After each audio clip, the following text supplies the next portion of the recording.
I'll make one more of these and then I gotta get going. But I wanna say something to anyone who's watching this who is like well, I see like on YouTube and a white nationalist and national socialist and all that, and I don't hear many people talk about fascism.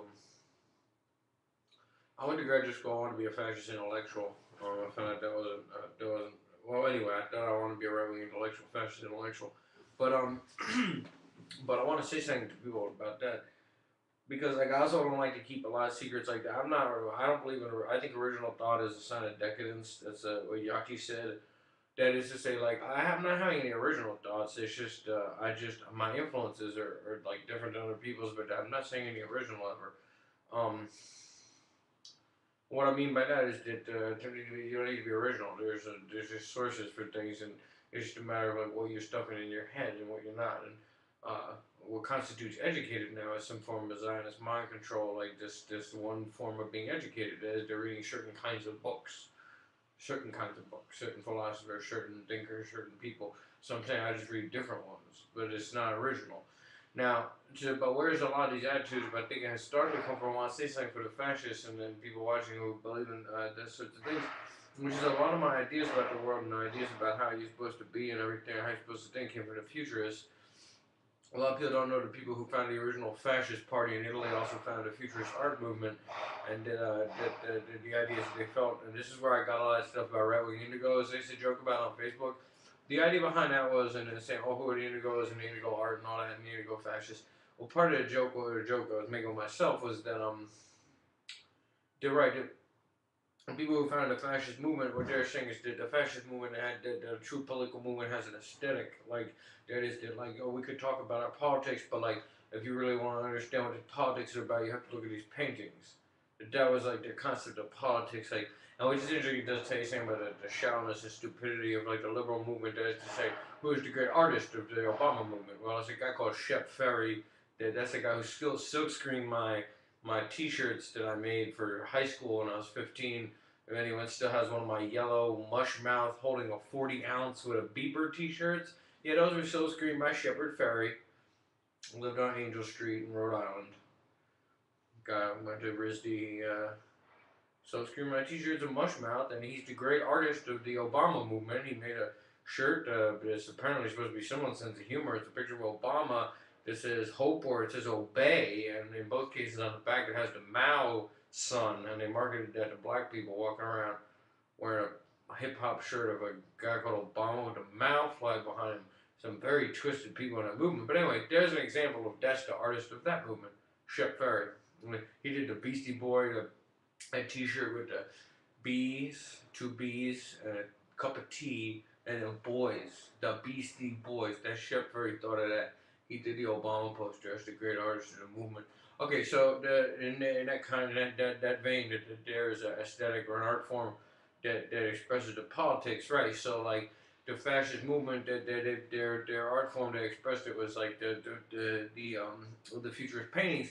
And a lot of my ideas that I got from me and my friends had during the years of the Iraq War and doing pills and all that and talking about the war and thinking historically came from reading the futurists who wrote about staying up all night when they launched World War One and staying up all night. Oh, we stayed up all night. The candles burned. We drank coffee all night and talked about the war and said that we realized that they love war and that it was the world's only antiseptic and that we have to burn the museums, which is interesting too, because I was always talking about Josh Harris, but his whole thing is funny. There was a funny. He was into like a lot of types of experimenting with showing how people are gonna live in like 1984 style and what this kind of technology would be used for. But also, right, he did have that kind of funny like fascist sense of humor too, because right, that burn the museums. That like, oh man, like you think that's what art is in the museums? Like Josh Harris did all that shit, put cameras all over his house with his $1 billion, and he's like, oh man, that's not art in the museums. Like this is art, man. Me in my house watching TV all day, and you watching it. No, this is what art is now. You have to know what art is now, not what art was in the museums. What art is now. No, that's not art, man. This is art. What this right now, this is art. That's what the fascists and the futurists were saying. Like, oh, those aren't paintings in the museum. You look at these paintings. You see these paintings, and there was like abstract art. This one, abstract art, was like sort of new, and people were like, but it was a weird kind of abstract art. That they said like, what are these about? And they're like, yo man, that's fascism. And anyway, this idea they stayed up all night talking about the war all night long and just talking about the war and saying like let's burn the museums and like everything. And that was kind of like in our heads, I think, when they launched the Iraq War and we were down in New Orleans like drinking wine and getting high and all. That's when I was going out with Twiggy. Sabrina pointed out to me, she said guys from New York love skinny girls. I didn't realize that, but that's true. I do like bone skinny girls like Twiggy. Twiggy was really cool. She was a girl I was seeing then. Then she was a pillhead too, but she didn't like me. Her father gave her a lot of early pills she took. She said she should tell me. She doesn't. It takes a long time to get hooked on these, doesn't it? And I said, yeah, it does. We used to pop pills and all together. She wasn't into talking about the war and everything. No, her husband was in the war. Twiggy's husband was in the war. Her husband was a Marine. He wouldn't have sex with her though, apparently. I mean, like to say like, oh, I was sleeping with a girl, his husband was away in the war. Like, well, look, if this was another time period, I mean, that would be like a terrible thing to do. But he had refused to sleep with her for a long time, and he went away to the war. And she said like, yeah, he doesn't think I'm attractive, I'm too skinny, and he doesn't understand how I am. She needed sex constantly and everything. So yeah, I was seeing her, but she was not into politics, obviously. And Sabrina was more into politics than she was. I guess Sabrina interested in Yaki. I was it. She flipped out. She saw Yaki, showed that picture of him with his handcuffs going to prison. She said, oh, who's that? You know, the white guy with a suit going into prison with handcuffs? And I said, well, he was political. And her eyes lit up. Like, she just thought that was so interesting because she was in jail all the time. But the idea of seeing this white Catholic guy, clean cut from Notre Dame, with a suit and his handcuffs, and then the look on his face, too, is what got her. She said, who's that? Because the way he looked going into prison, like he had that kind of Timothy McVeigh look, like this was serious, like he wasn't alarmed to be arrested, like that he went in with that soldier look, but that he had a suit. I said, well, he was a fascist intellectual. He was arrested in San Francisco, where I am right now. He's the one that said originality is a sign of decadence. But we should read it's Imperium. Jesus Christ! Now to buy a copy of Imperium, I looked it up on Amazon. How can anyone? I'd love to recommend it to people, but it's like $112 to get a copy of Imperium. I was so glad I didn't have to deal with that. $112 to get a copy of Imperium. I mean, my copy was just old. I had it from a used bookstore or something. It was like Yaki on the back. But that's also the fascist movement. And what's my point? Oh, right, the fascist movement is a new age movement. You know, I mean, people know that. I mean, we don't know that. But maybe they do. Maybe they don't. I don't know. Once again, I don't know if people know. I get like an impression of people know from YouTube. I think people understand that fascism and neo-Nazism has a new age vibe to it. A Jungian new age vibe. What we're doing now, this is a kind of fascist like activity. What we're doing, this is to say like, oh, see, in this world we're going to build we're worried about the collective consciousness. Like I'm just talking into the collective consciousness. Like that's how a fascist would think. Anyway, that's where that thinking comes from. That's what that way of talking. We stayed up all night popping pills talking about the war. It's true, but what were we thinking? The guy, one of the main guys I was getting high with down there was a guy who was in economics, a student of economics. He actually lived in Germany.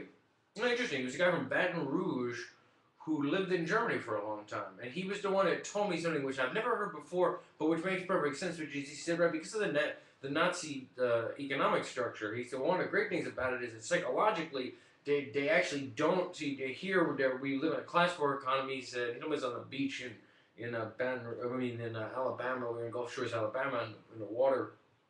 And he said, the thing with them, and he said, that's great, is he said, here we have class war economy, but they tell people there's no classes. So, like, you're not allowed to know that, like, people like me would sit in the house talking about fascism all day, like, unemployed. When will I get a job? What will I do? Right, you're not allowed to know about that. There's no classes in our society, even though it's in brutal class war all the time. One-sided class war from the top right now.